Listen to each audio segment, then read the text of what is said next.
All right, new this morning, we are about to hit another major holiday travel rush. United Airlines CEO Scott Kirby told us on the show earlier this week that the airline is actually setting new records each month. But consumer advocates warn that that means some airlines are going to be cutting back on courting consumers. CNN's Pete Muntean is live. Where else? At Reagan National Airport.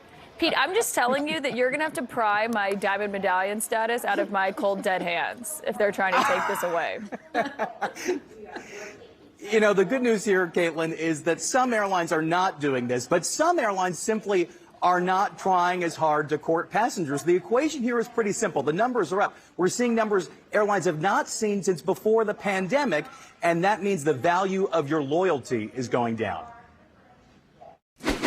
Stephanie Obogu is a proud frequent flyer, now frequently frustrated by the airlines. They wanted us to take advantage of travel, and then we finally do, and it's like, oh, wait, now it's too much. Stephanie is just one of Delta Airlines loyalists, fuming over new rules. Next year, the company is making it harder to get into its more than 50 Sky Club lounges at airports worldwide. Delta cites customers upset over lines outside and crowded seating inside, telling frequent flyers, "We have made the difficult decision to implement new policies that we believe will preserve the experience our guests deserve." I think this is the start of a trend. Scott Keys of Scott's Cheap Flights says airlines are cutting back on perks now that travel numbers are back near pre-pandemic levels. United Airlines is anticipating end-of-year holiday travel even bigger than this past Thanksgiving. Next year, it will raise the bar on earning frequent flyer status, making it harder to get free upgrades and fees waived. It's going to be much more difficult to get into lounges,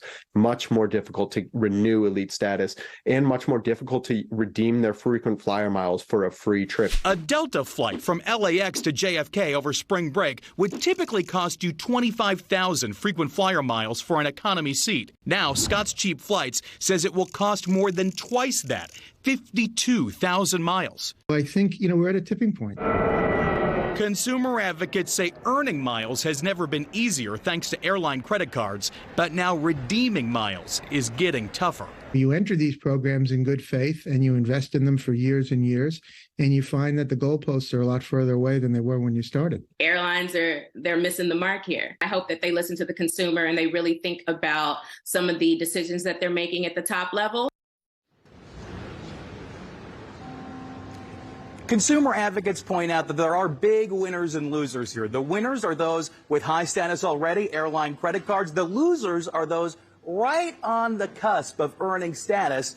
One of the latest airlines to change its loyalty program, American Airlines, will make it harder to achieve gold status starting in March. It'll now be 40,000 points as the benchmark. It was 30,000 points. That makes it harder, Caitlin, to get things like free upgrades and free check bags. Yeah, those 10,000 points make all the difference, Pete, as you know. Thank you so much.